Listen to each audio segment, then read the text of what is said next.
Hello and welcome to Pisgah Health Today. My name is Angela Owen, and it is my privilege to host this program brought to you by the Pisgah Health Foundation.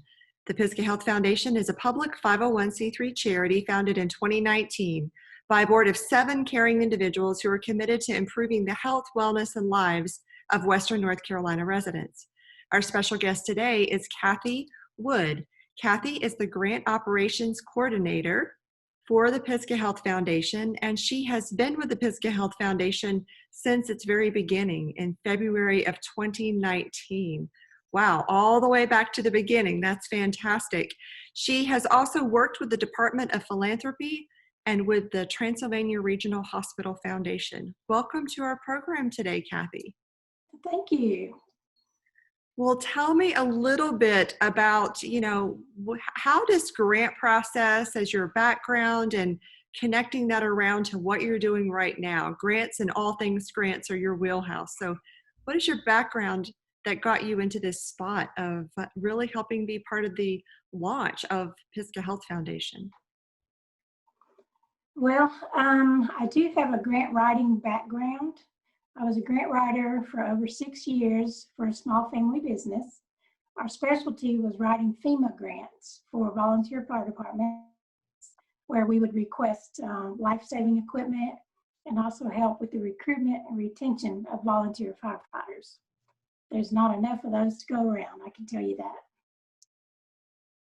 Well, the background that you bring into Pisgah Health Foundation, I know is incredibly rich in what you're doing right now. But with so many opportunities, does the foundation have a focus area for the grants that you are really helping to write? Yes, we do. The board came together early back in 2019 and determined what our focus areas would be. So we do have 5 strategic areas of funding at this time. These are considered to be social determinants of health in our region. We have education, which is from early childhood up to high school graduation. We have food insecurity. We have a health aspect, which is kind of broad. It includes access to health care, obesity, health education, mental health, and substance misuse. And we also have a housing area, which covers affordable housing and the quality of housing, as well as homelessness, and we have social cohesion. So some focus areas, but that's a really broad brush that you get to paint there in the grant award process. Tell us a little bit about how would you describe that grant process relative to the Pisgah Health Foundation? What does it look like?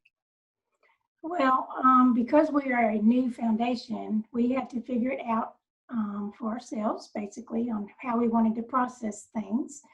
So after much thought and discussion, the board chose to use the letter of intent process, which is an LOI. When we opened Grant Cycle 1, we had no idea what to expect.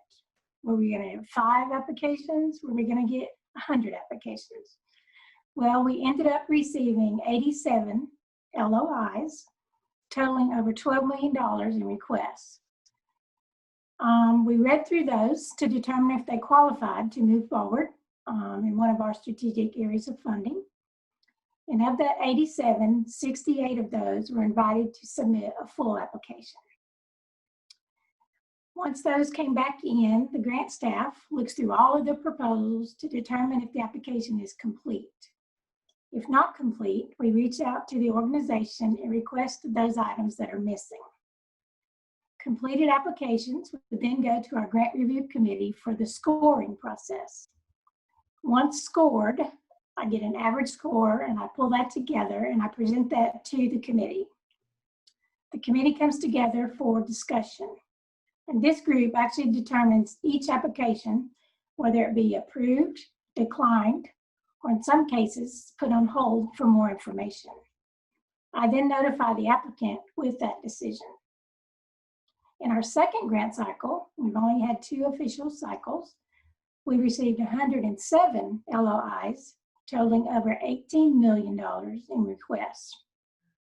Of those 107, 98 were invited to submit a full proposal. This group of applicants was processed the same way as the first group, but there was a hold status put in place. The coronavirus had raised its ugly head, so applications that were school-focused, group-focused, or a type of gathering were placed on hold for a later discussion.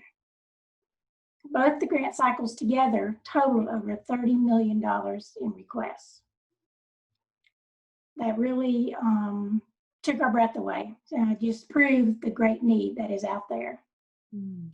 We didn't want to turn any organization away. We really do wish there was enough funding to go around, but unfortunately there's not.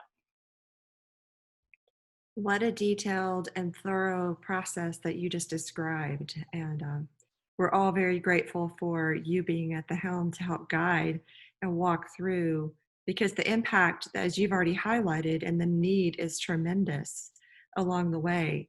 With so many different layers in this process and many different people that you are engaging with, what is it, Cathy, that you most enjoy about the grant making process? Well, when I started in this role, I had no idea what I was about to learn. I have met with over 125 nonprofit organizations in our 5-county area, and I'm amazed at the work that's being done to help our communities. Each nonprofit has a story to tell, and growing up with very little, I can relate to some of those stories. But all of the organizations are working hard to make an impact on the health and well-being of those they serve. I have a very fulfilling job with Pisgah Health Foundation. I work with focused, goal-oriented organizations that have a plan in place with predicted outcomes, and we try to help them to reach those goals. We opened our doors 17 months ago and have funded over $5 million in programs and projects, and I feel blessed to be a part of that. This week, we're excited to say that we will make our 100th grant award. Congratulations. That's a tremendous milestone along the way. Absolutely tremendous. And to draw in such a personal connection like you did, like you can really tell, Cathy, that this is more than a job for you. You're pouring your heart into this process. So thank you for all that you're doing day in and day out on behalf of Pisgah Health Foundation for the benefit of people across those 5 counties. Tremendous. Yes, we do think so. We are playing it by ear. As I said, we're still new, figuring it out as we go, but are very excited and happy to know what we have done just in 17 months. Mm-hmm. Can't wait to see what next year will bring. Mm-hmm. Now, I know you've heard the story about the little boy on the beach. He's picking up starfish and throwing them back into the water. I think everybody's heard that little story.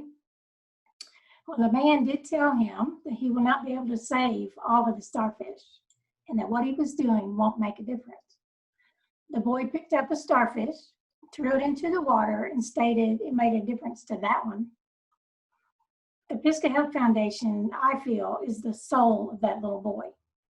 We really want to do what we can, help who we can, and try our very best to make a difference in the lives of those around us. Beautiful story to help wrap up just a really powerful opportunity to talk with you. Cathy, thank you so much for taking time to be here today. Thank you for pouring your heart and soul into the heart and soul of Pisgah Health Foundation and for all that you do. It's been a pleasure talking with you today on the Pisgah Health Today program. Thank you, Angela. I enjoyed it. Likewise. We also want to thank Wildflower Media for their creative and technical support.